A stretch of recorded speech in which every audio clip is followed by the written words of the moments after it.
right, so for this, we are officially starting Unit 2, the Renaissance and the Reformation. I'm going to present the slideshow. All right, so you've probably seen this painting. It's a pretty famous painting, The Birth of Venus. Venus was a mythological figure, we'll say. Had to do with Greek mythology. So we have the Italian Renaissance, known as rebirth. Okay, this means it was a rebirth of classical antiquity, which was an ancient period of history or relics. It started in Italy, it spread throughout Europe to England, Germany, France, the Netherlands, and Spain. So this Renaissance touched most of Europe. Remember, we talked about why is a historical event historical, okay? What makes the past actual history? Well, the reason the Renaissance was important is because it touched so many different touched so many different countries, and it was a major period of time. So everything as far as culture, art, thinking was all shaped by this time period. And we'll get into what this means. So the characteristics of the Renaissance, there were three. You'll need to know this for your test. The Renaissance was an urban society made of city-states. In these city-states, they were the centers for politics, economics, and social life. Now, you've probably heard this word thrown around at church, maybe. Secular, which means worldview. Okay, so this worldly spirit emerged from the enjoyment of daily activities and prosperities. So people focused more on the enjoyment of what they could do as far as what was popular within the world, which was a lot different than previously because they were very consumed with the church. And we'll talk a minute about the Reformation. So we have what is known as the Age of Recovery. If you remember, well, you probably don't from your 8th grade history class, prior to this, we had the Middle Ages. We also had the Black Plague, which was known as the bubonic plague or the Black Death. There were various wars. You also had political chaos, and you even had an economic recession, which means that many of the countries were suffering. There was no money to be made. They had lost a lot of money from wars, and they were just trying to recover. So this Renaissance, we said, is a rebirth period. They're trying to now recover and begin again. So during this time, they were intrigued by the Roman past and the culture of the ancient Mediterranean. And so this means that they shaped how they looked at politics this way. It also shaped how they looked at art. And this led to a new view of human beings, which we will start to get to when we get to the Enlightenment era. All right. This is also a famous painting. So one of the major characteristics of the Renaissance is emphasis on your individual ability. There's a word that they throw around sometimes, or a phrase they call somebody a Renaissance man. A Renaissance man means that you are not just good at one thing, you're very good at several things. So we have this phrase, men can do all things if they will. So during the Renaissance, it was this new social idea. The well-rounded personality was capable of many things. For example, some of you are not just good at one sport, you're good at different sports. Or you might say, well, I'm good at sports, but I'm also very good at math, or I'm very good at history. And so this idea that you don't need to be just only based about one thing. You need to open your horizon, I guess we'll say. Okay, you need to open your horizon, try to be good at and talented at a lot of different things. They'll say like, Miss Dunn, how do you know about this? Well, a lot of things interest me. I don't want to ever just be focused on one thing. You want to try to learn about a lot of things. You also, with this Renaissance, they had a high regard for human worth. Leonardo da Vinci, who was one of the main figures of the Renaissance, he was not only a painter, he was also a sculptor, he was an architect, an inventor, a mathematician, and one of the things that da Vinci was also known for, which they don't mention here, is he actually wanted to learn more about the human body. So he actually would go sometimes to the morgue and ask for the bodies that, had not been claimed or had no family. And he would learn about the anatomy of the human body. And they're going to use him and use some of his drawings for medicine. And the medical community learned from this. So 3 characteristics of Italian Renaissance. It did not directly affect everybody. Typically, this was kind of the wealthy upper class, which was a very small percentage of the population. They embraced new ideas and activities. It only indirectly affected the average person because intellectual and artistic achievement were highly visible and hard to ignore. So that would be like, we have culture in the United States now in 2021. The way that a lot of you see culture and you see new trends is through TikTok. I hate to say it. I'm not a huge fan of TikTok, but a lot of you'll get on TikTok and you'll see this stuff and you'll say, wow, that's a new trend. Or like, I didn't know about those shoes, or let me go, do this new makeup trend or something. I don't know. But, usually you'll see the wealthy person, like a celebrity, make something popular and then it will start trending. So again, it was the same thing. So we have what are known as the Italian states. During this point, they had no centralized monarchical state, which means that Italy at this point was not necessarily a full country.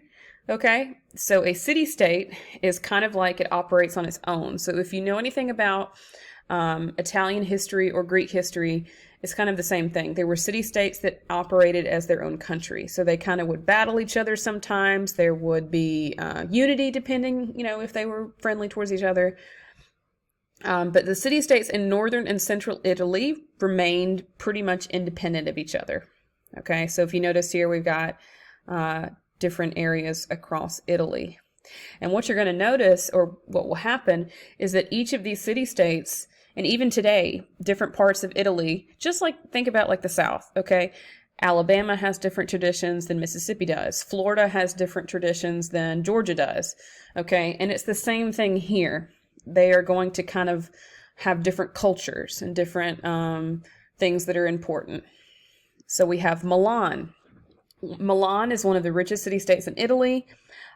They work to build a strong central government, which is important. We're going to talk about more central government when you get to my 12th grade government class.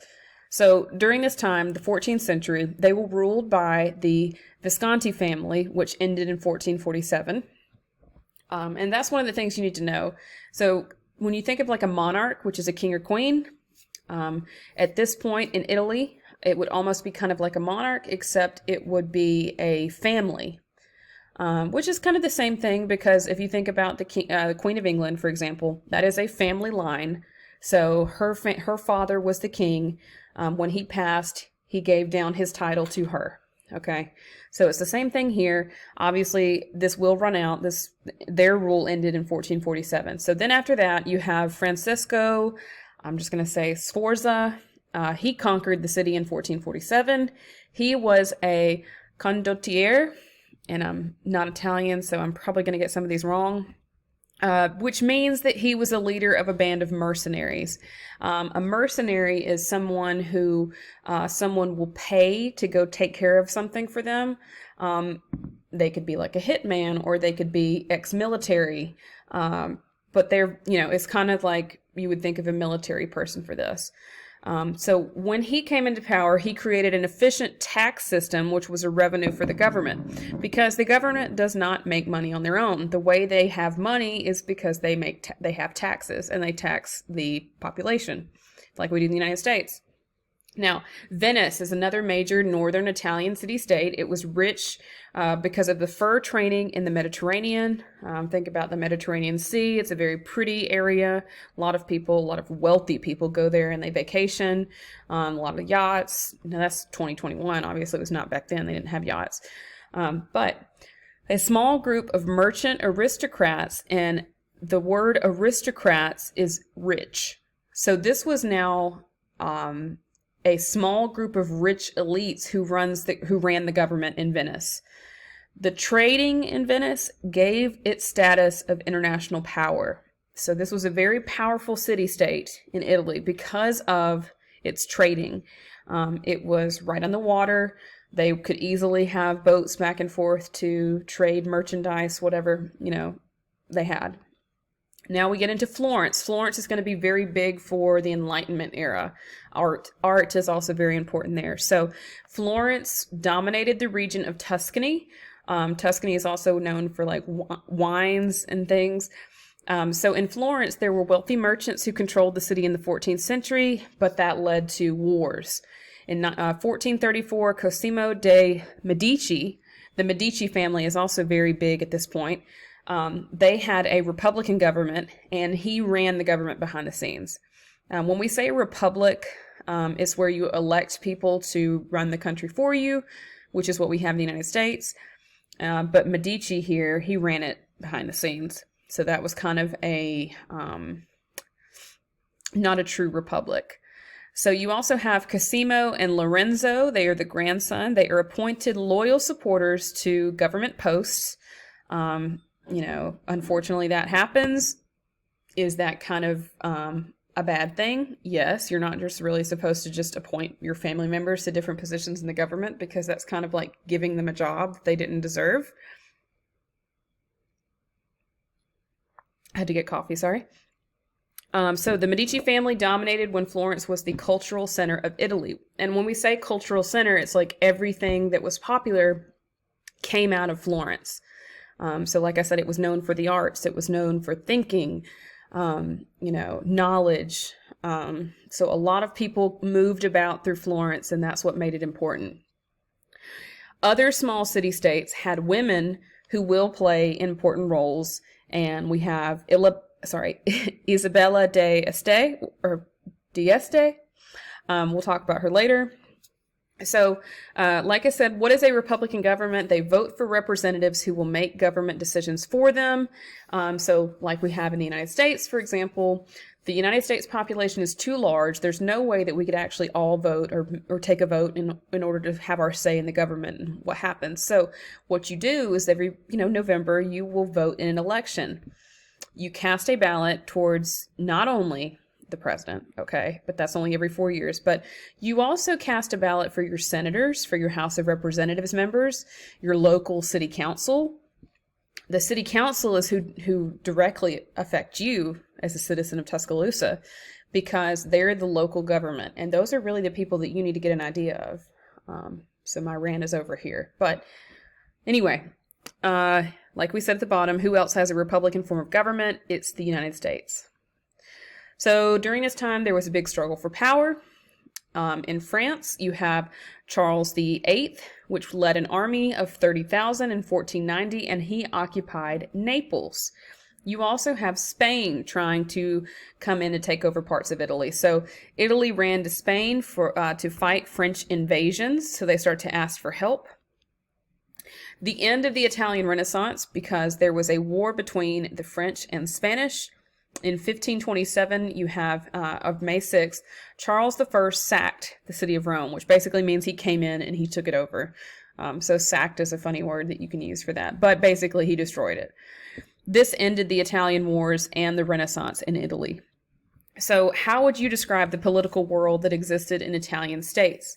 They were strong. Remember, we said they were strong central states. They sometimes feuded with each other. They were sometimes run by local families, or they had some sort of central government that was set up. So these are things that you would need to know for your test to study. Now we have Niccolo Machiavelli. Okay. He was a Florence diplomat who later became exiled. He was known for his writing of The Prince. It was the most influential work on political power in the Western world. So we have now what are known as politics. And some of you, maybe after you graduate high school, maybe want to go to college and become a political science major. And that means that you want to actually study politics, whether it is the United States politics or, if you move to another country, they have a different political system that we do. But Machiavelli examined politics and he looked at different government systems. So what he did is he rejected the Christian ethical ruling approach because previously other countries were very dominated by their religions. So when we get into the Reformation, where we have Martin Luther and his 95 Theses, you'll see that kings and queens were actually taking advantage of their citizens through religion. Okay. He argued that the prince must understand human nature. We also have society during the Renaissance. We have the clergy. These were people who prayed. Okay. So the clergy are kind of just like, we have the clergy in the church. Some of you have maybe heard of that before. We also have nobility, those who fought. They dominate society, 2 to 3% of the population. You also have important political posts. You have the king's advisors. I'm going to get this person's name wrong, but Baldashar Castiglione. Okay, sorry. He wrote a book, The Courtier, which is the basic handbook for European aristocrats for 100 of years, or hundreds of years. But he is looking at this very rich, elitist society. And all of this stuff is very important because it will also play a part in when the United States is created. The framers of the Constitution, they look at all these other countries throughout Europe, and this is where they get an idea of how they want this country to be founded. So there are 3 characteristics of a noble, and a noble is somebody, again, who is very rich. They're a wealthy status of the country, okay? Now, you're not just given the title of a noble because you're rich. They also have to have certain qualities. They need to have character, they need to have grace, and they need to have talent. So remember we talked about the idea of a Renaissance man. This means that you are talented in other areas, okay? You're not just good at one thing. You've got many things that you are interested in that you pursue. The chief aim was to be a warrior. So they also had to be some sort of military, they knew how to fight, okay? And, remember back then, during this time, there were no guns yet. So these people were on the battlefield with swords and all kinds of things. Ignore the bell. So they also not only had to, did they have to be skilled in combat and fighting and be more or less a warrior, they also had to have a classical education. So these people weren't stupid. They knew about the arts, they knew about education, and so they were very well-rounded, okay? The standard of conduct, they also had to show their achievements with grace. They didn't brag about it, basically. They were very kind of humbled. The aim of a noble was to serve his prince, and when I say the prince, we're talking about the king, in an effective and honest way. So, what are the similarities and differences of a noble and the American idea of a successful business person or community leader? Kind of the same thing. Now, unfortunately, we look at people in politics and we look at people kind of who are famous or important within our town, our city, and we hope that these people have integrity, meaning that they take pride in their job and they aren't liars or thieves or whatever, but unfortunately that's not the case. Not with everybody. All right, sip of coffee real quick, hold on. Okay. Now, the majority of the population of Europe during this point in time were known as peasants or townspeople. They were the major part of society, okay? Because again, everybody can't be rich, okay? You have people who own the means of production, and then you have people who work, the laborers. Now, in these countries around Europe at this point in time, when you lived under a monarchy or a king or queen, the king and queen owned everything, kind of like a dictator. They owned the land, they owned the houses, they owned, whatever. So in this situation, the peasants and the townspeople, they were in charge of working the land. They were known as the third estate. So this was 85 to 90% of the entire population. At the end of the 15th century, more peasants were freed with the end of serfdom, or this caste system that was kind of like a hierarchy, okay? Which basically meant that you had a certain status, and most of the time you never left that status. So if you were born poor, you stayed poor, okay? One of the most important things, I guess, about the creation of the United States, the reason that so many people eventually wanted to leave their country to come to the United States was because you had what was known as upward mobility. The idea that you could now leave your status, your low status in one country and work your way up in the United States, which is what happens. So urban hierarchy, you have what are known as the patricians. They had wealth from trade, industry, and banking. They dominated communities economically, socially, and politically. You also had the petty burghers. They were shopkeepers, artisans, guild masters, and guild members. And then lastly, you had workers. They earned low wages. They lived pretty miserable lives, but this was 30 to 40% of the urban population.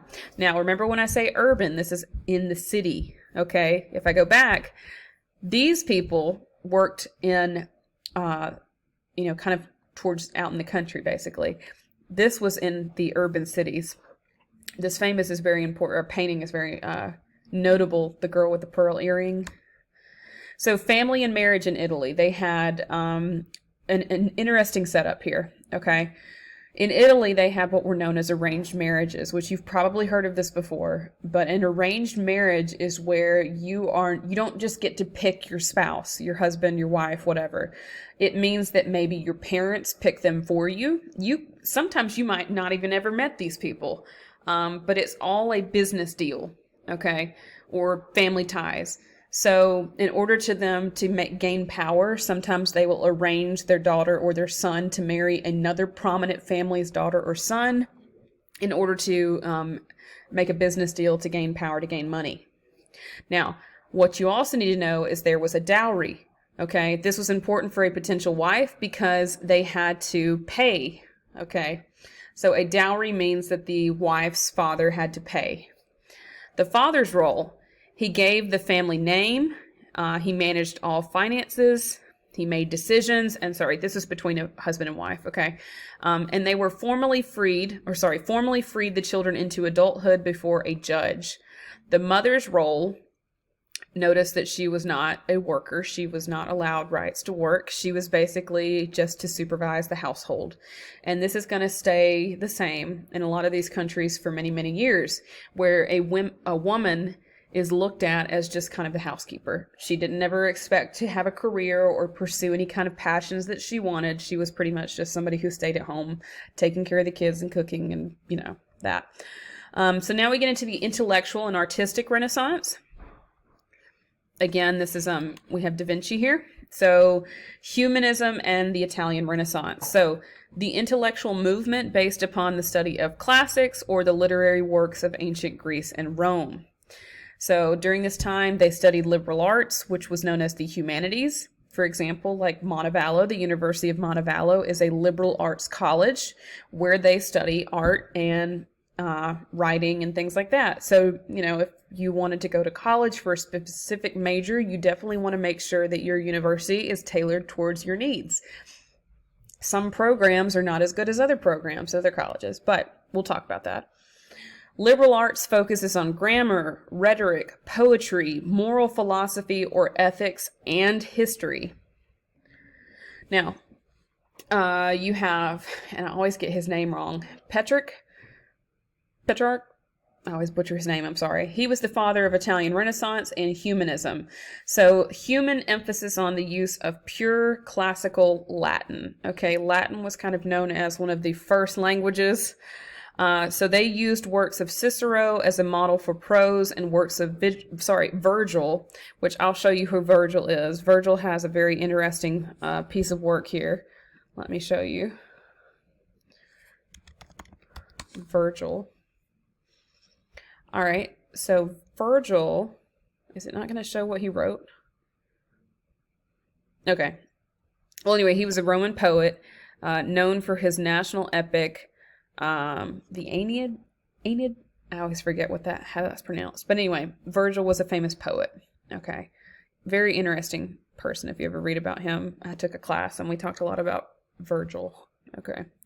So, they talked about what is prose, which is ordinary writing, not poetry or drama. So we also get into the humanist movement. The humanist movement had great effect on education. They began to judge people based on merit than birth, rather than birth, because prior to this, you were looked at based on your birth status. Did you come from a wealthy elitist family? Did your family have a lot of power? Because, obviously if they came from a wealthy family, they were automatically looked at as having some sort of status. The humanist movement now says, no, none of that matters. What do you know? What are you skilled at? Are you trained? Do you know about art? Can you play music? And all of these things were very important. Humanists, they wrote books on education. They also opened schools because the majority of the population were not educated and they could not read. So during this time, they start to now educate the population. So now we get into the liberal arts or liberal studies. They believe this was the key to true freedom, where people were able to now go and research, study history, moral philosophy, eloquence, or rhetoric. They studied letters, poetry, mathematics, astronomy, and music. Because before, just so you know, before when people went to college, they were not going to get degrees in criminal justice. They were not going to get teaching degrees and things like that. The intent of college, way, way back, okay, was basically where you were just trying to go to learn more. Just anything, okay? So if you wanted to learn more about math, you were literally just studying math. It wasn't for the intent to get a job, okay? That's the difference. So what is rhetoric? That is the art of speaking persuasively. And for some of you, we need to work on that, okay? Because some of you, you're not giving me a persuasive argument. You just kind of start to quit. Basically, you stop. Like if I ask you certain things, then you don't know how to continue. But it's a skill. It's a learned skill. Okay. So whenever you're in English and she has you or he has you write a persuasive essay, okay, or an argumentative essay, it is because they are trying to get you to learn how to argue your point and base it around facts and evidence. Okay, so the purpose was to produce individuals who followed a path of virtue and wisdom, to be more than just a person. They wanted you to be educated. They also started taking an important notice of physical education. So this was the idea of a sound mind and a sound body. They wanted you to be healthy and smart in your mind, and they also wanted the same for your body. So some of the common sports at this point was javelin throwing, archery, dancing, running, wrestling, hunting, and swinging. Okay. And this looks painful. I don't even know what's going on there. So, schools, they had schools at this point, but typically in order for you to be educated, you had to be part of the elite ruling class because the average poor person was not going to school. Okay. If you were of the peasantry, or the peasant status, you were not going to school. So the purpose of humanist schools, they were trying to prepare you for life. They wanted to make you a complete citizen and not just good at one thing. They wanted you to be well versed in all the different areas. So how does the goal of humanist schools compare to your high school education?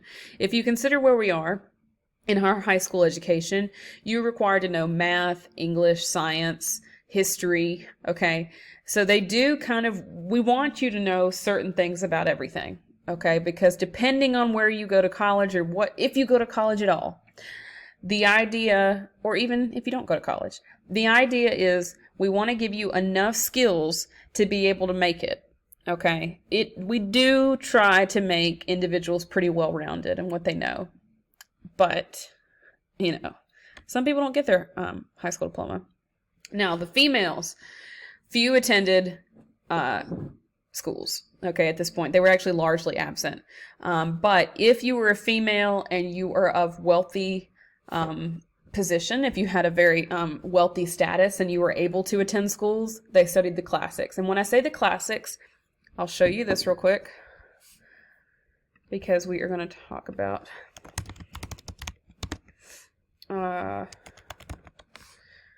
so these are Homer, Ovid, Sophocles. They're classical literature, okay?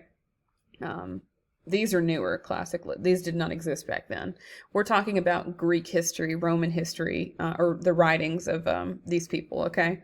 So Homer, let me see. And we're not talking about Homer Simpson.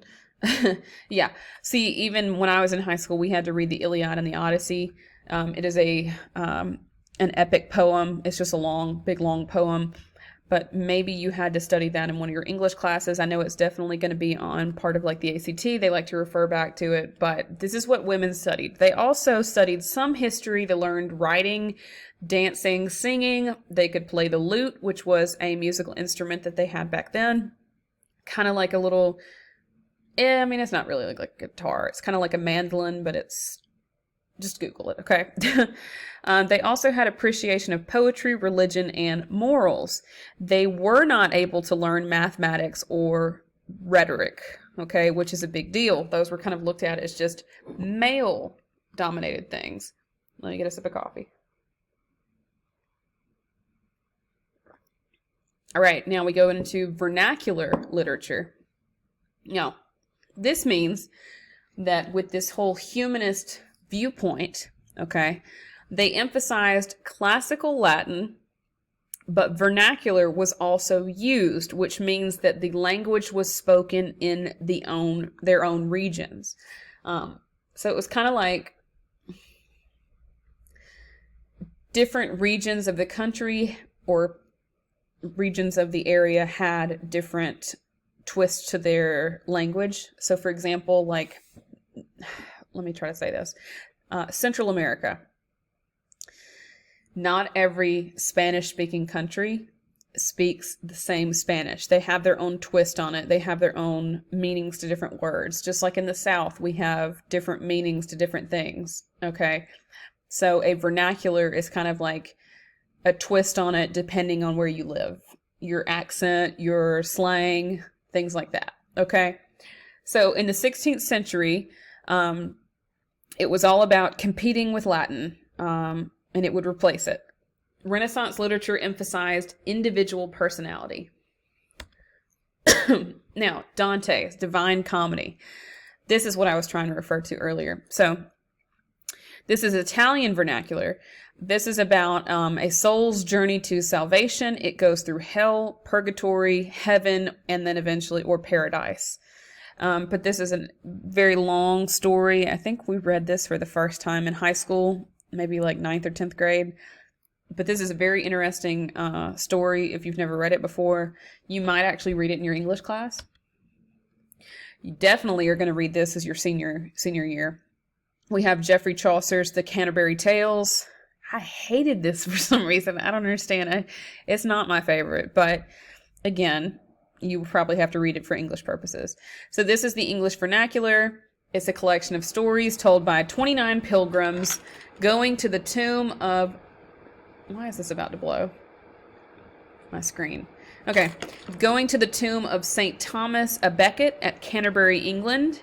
And it also displayed people from all walks of life. So you have peasants, you have rich, you have military, you even have a knight that you will see in the story as well. We get into Francois Rabelais. And I actually have never heard of this, but this is Pantagruel and Gargantua. This is about the French vernacular. This is tales detailing adventures of giant Pantagruel and his father Gargantua. Gargantua means big. It showed his love of life and follies of society. Now, this is another person that you've probably heard of before, William Shakespeare. He was a great writer of the English vernacular. He was also a playwright and a poet of London. He wrote at least 37 plays. There are actually some conspiracy theories about Shakespeare that are very interesting, that maybe he was not as smart or as intelligent as people know him for. Some people think that he did not exist and that he was actually... someone else wrote in his, and used his name, kind of like a ghost author. I think it was Francis Bacon is what a lot of people were speculating, but again, we don't know for sure. We do have this picture. We also have the artistic Renaissance in Italy. Again, we said this was the birth of Venus. You have Renaissance sculpture and paintings that looked more like those of the Middle Ages. think my screen just quit up there on the board. So characteristics of this, they imitated nature in art. It became reality, and humans became the focus of attention. Giotto, painter who painted in the 1300s. He was linked with the beginning of the Italian Renaissance, and he created this new way of mixing paint to combine perspectives and decorative styles to art. We also have Da Vinci. I remember we said that Da Vinci probably was like a true Renaissance man because, again, he studied mathematics, he was painting, he sculpture, all kinds of different things. Okay, he was also kind of a scientist. He had his own designs that he would try to come up with. So he studied anatomy, astronomy, botany. Botany is plants. Geology is rocks and, just dirt, things like that. Astronomy is study of the stars and the planets. He was the first to conceptualize the airplane, the submarine, the helicopter, a tank, and a horseless carriage, aka a car. So when we say conceptualize, he kind of had sketches and designs where he had thought about these things ahead of time before they were actually kind of created, or what we know is like the first prototype, I guess. He was known for painting The Last Supper, which was very famous painting. I'll show you that real quick. This is the Mona Lisa. This is also one of his very famous paintings, and you can go see this I think it's in the Louvre in France. What am I saying? Oh, you've seen this before. This is The Last Supper, and this is again a very famous painting. This is supposedly the Last Supper between Jesus and the 12 disciples. Now we don't know that, it looked like this, obviously. But this is just kind of what Da Vinci had envisioned, and this is what he painted. Okay. So you will see this sometimes in churches.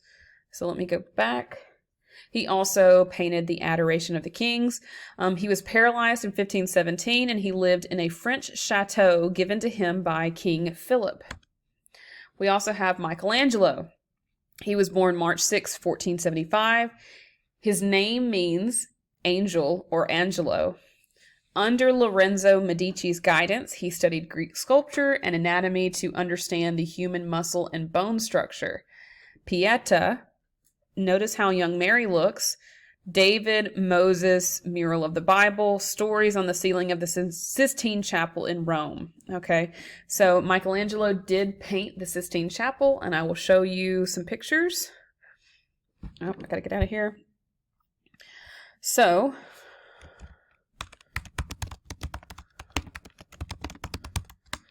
all right, so this is Michelangelo, and this is the Sistine Chapel. So what he did is he actually had to get these big stilts, and he actually laid on his back to paint the Sistine Chapel. I've never been there, would love to go, but these are all hand-painted murals, and they have to keep them up. They restore them, make sure they are, vibrant and beautiful. So let me go back. It was designed around Pope Julius II's tomb. So large, St. Peter's Basilica was built around it, and I will show you the, this is the sculpture that we're referring to here. Okay, this is Mary. She's holding her son. Michelangelo was also a perfectionist. It took him 4 years to paint the Sistine Chapel because he did not trust anyone else but himself to paint it. So think of some things in your life that you would rather do by yourself so that they would be done right. That's what one of my old bosses used to tell me. He would say, if you want something done right, you have to do it yourself. So we also have Raphael. Excuse me, another sip of coffee. He is also a well-known painter. He is known for frescoes. And if you have ever taken one of the art classes here, I'll show you what a fresco is. A fresco is a mural painting executed upon freshly laid plaster. So what will happen is once this dries, it will kind of become like a stone. It's basically there forever at that point, unless you dig it up. Basically it becomes part of the wall. Okay. And there were also plasters found in, I'm trying to go back. Gosh, what am I trying to, oh, what is that area, that city that got taken down by the Vesuvius, Mount Vesuvius? I can't think of it. Anyway, they had frescoes. So Raphael painted the Virgin Mary and Alba Madonna. What are some similarities of Michelangelo's The Creation of Adam and Raphael's Alba Madonna? I'll show you this real quick. Michelangelo. So this is The Creation of Adam. Okay, this is a very famous painting. Why did it go there? I didn't want to see that. All right, this is a very famous painting. You've probably seen it before. And the other one is Alba Madonna. I'll show you that. All right, so again, we kind of studied this in my art history class.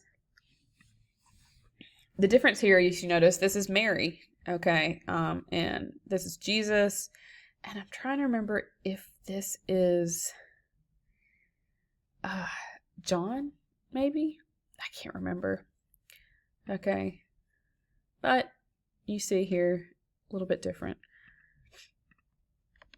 I don't expect you to know about the paintings. We're not for test purposes. Plus, there's way too much content in this class. I wouldn't expect you to understand and remember all of this. All right, so we have Masaccio. He painted, we had frescoes, painting on fresh wet plaster with water-based paints. These were 15th century frescoes. They were regarded as masterpieces of Renaissance art. They were also three-dimensional. This was known as the Renaissance style. It stressed technical side of painting because they had different layers that they had to work with. You also had to know about geometry and perspective to make sure that everything was sized correctly. Okay, just like perspective. It's not just 1D, three-dimensional here. Okay, or 2D is probably what they were at. Shading, all kinds of things like that. So they also investigated the movement of, investigated movement and human anatomy, human nudes especially. So during this time period, you'll see a lot of nude portraits. Donato di Niccolo, or Donatello, he was a sculptor. He's known for his statue of St. George. We have, gosh, I can't remember some of these people's names. This is taking me back to my art history class. Brunelleschi, he was an architect. He drew his inspiration from classical buildings of Rome. He was commissioned by the Medici family, to design the church of San Lorenzo. He was known for his classical columns and his rounded arches. And so this is a famous building, I think it's a church, in, San Lorenzo. This is in Florence, Italy. Okay. And this is very unique. It's also been in several movies. You can actually, I want to say from the inside, you can walk up to the top. And these are all hand laid. I think they're not tiles, maybe they're bricks. I can't remember. But this was huge at this point in time because of the arch. Does everybody see that?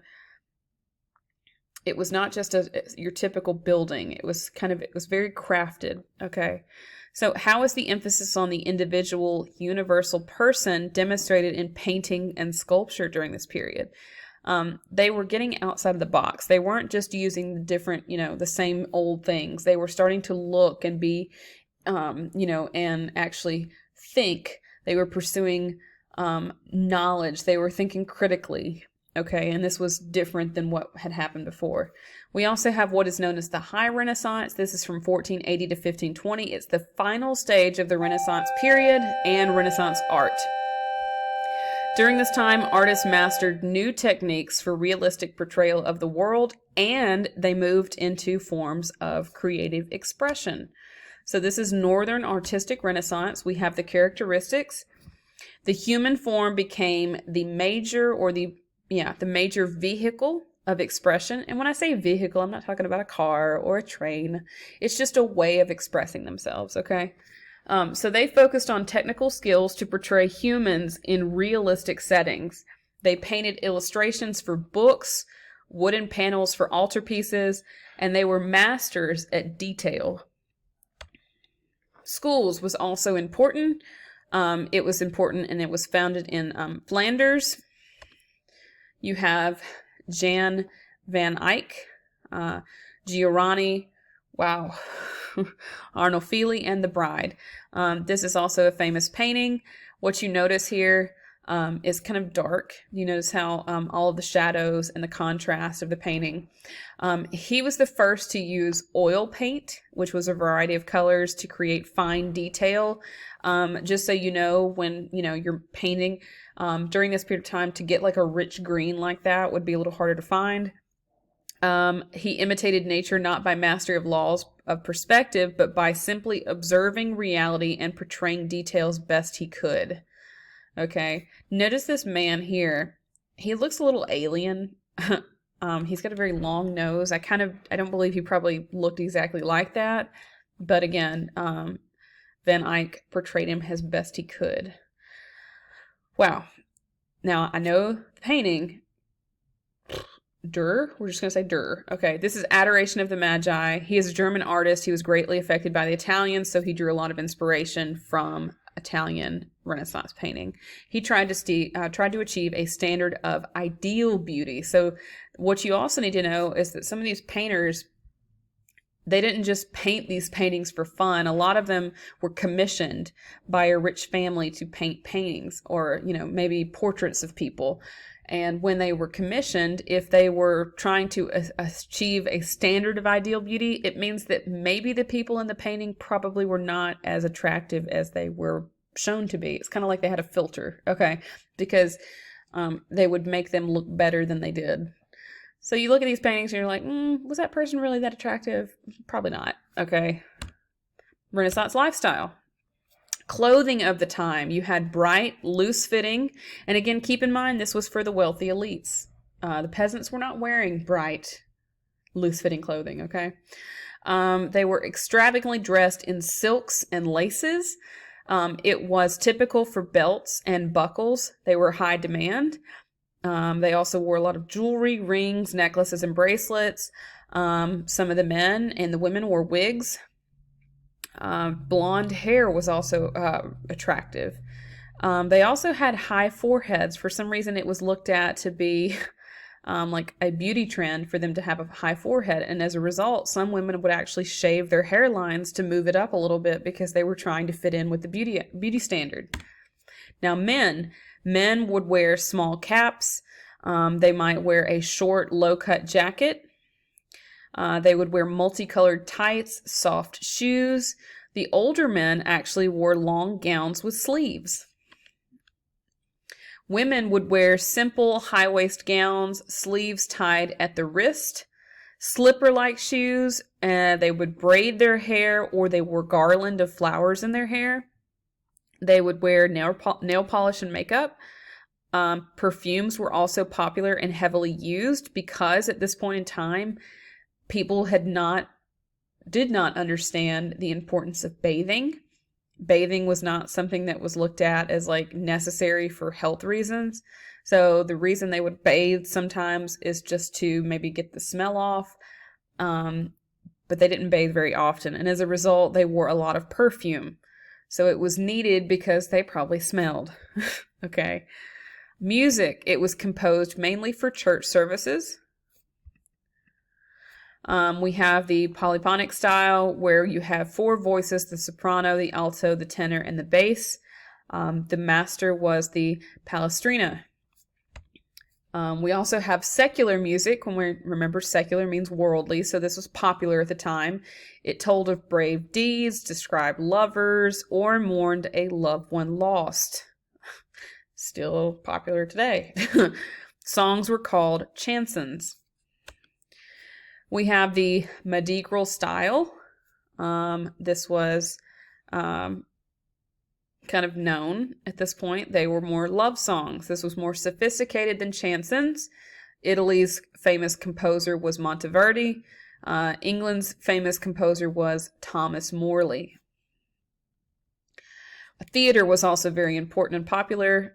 Remember, we talked about Shakespeare. This is actually his original Globe Theater that he had opened. It was actually supported by Elizabeth I. The theater was kind of like movies. There were a lot of people, instead of going to the movies or having that kind of, pastime, they went to the theater.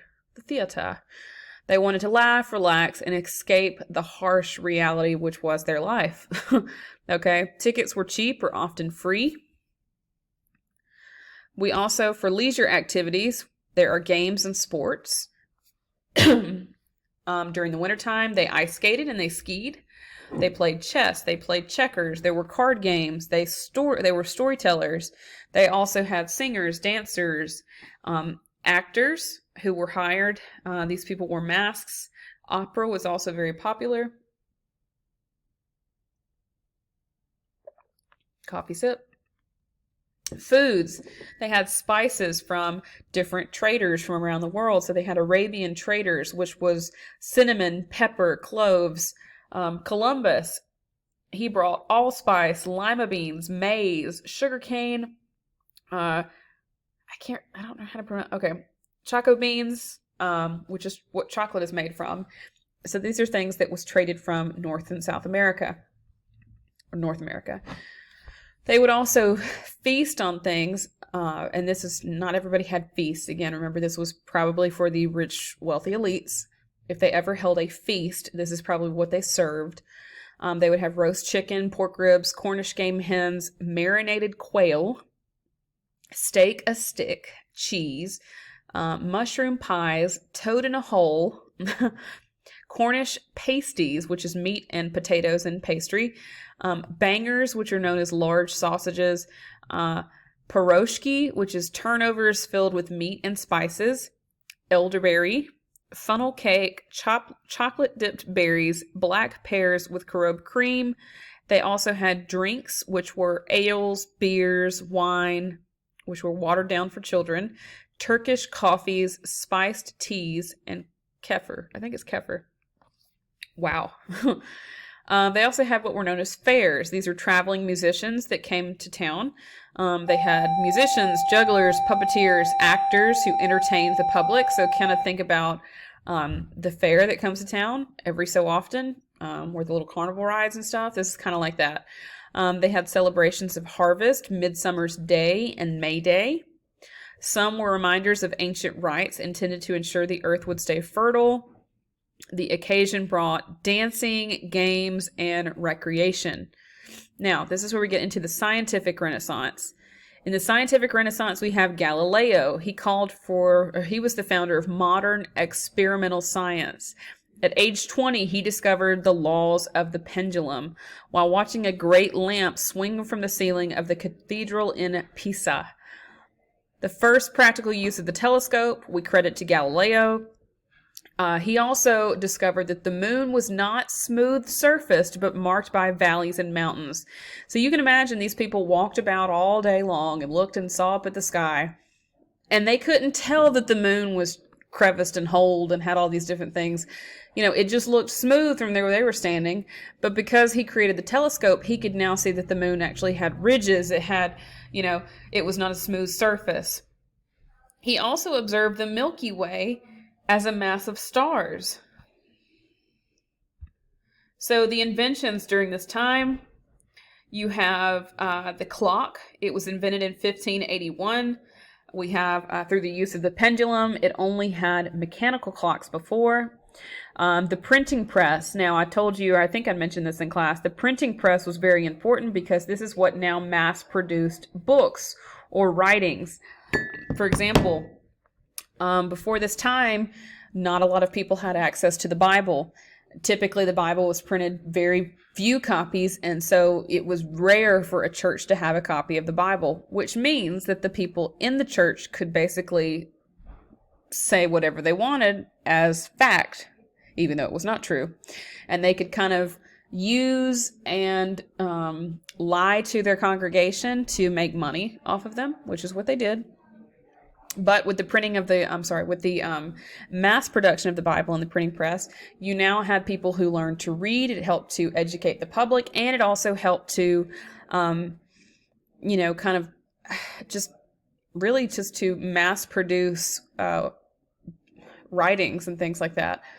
You have the invention of the eyeglasses. It helped farsightedness in 1287 and nearsightedness glasses in the later 1500s. You have lenses, which were created in 1608.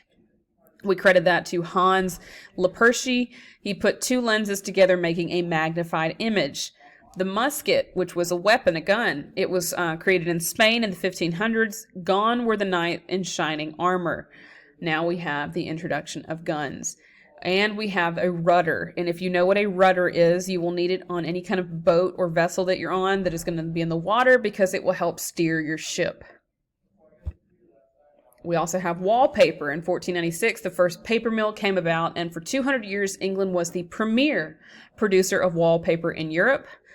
We have the flush toilet, which was created in 1589, invented by Sir John Harrington. You could flush once or twice a day. The adding machine was invented in France by Blaise Pascal in 1642. The air pump in Germany, Otto von Guericke in 1654. The barometer in Italy, Evangelista Torricelli in 1643. The thermometer, Italy, by Galileo in 1593. And the watch, the portable timepiece, Germany, by Peter Heinlein in 1504. Now we get to William Shakespeare, Leonardo da Vinci, Da Vinci's control wing.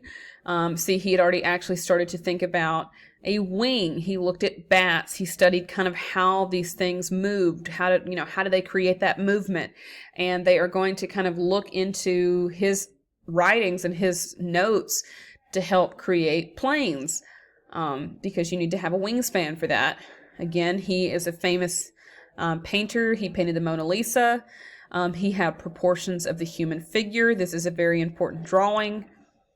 Michelangelo, he is known for he was a sculptor. He sculpted David, I think it's David. He also painted the creation of Adam. Raphael was known for Galatea, 1543. I can't remember what this painting was about. We also have Donatello, who sculpted St. George.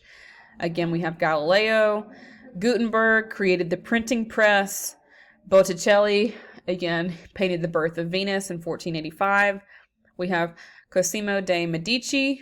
We said that he was part of the Medici family, very rich elitist family that controlled parts of Florence, or controlled Florence for the longest time. Pope Leo X. And remember, Medici, was contracted by him to paint Sistine Chapel. And I think that might be it. All right, that is the end. I'm sorry this took so long. And now we're going to go into the Reformation next.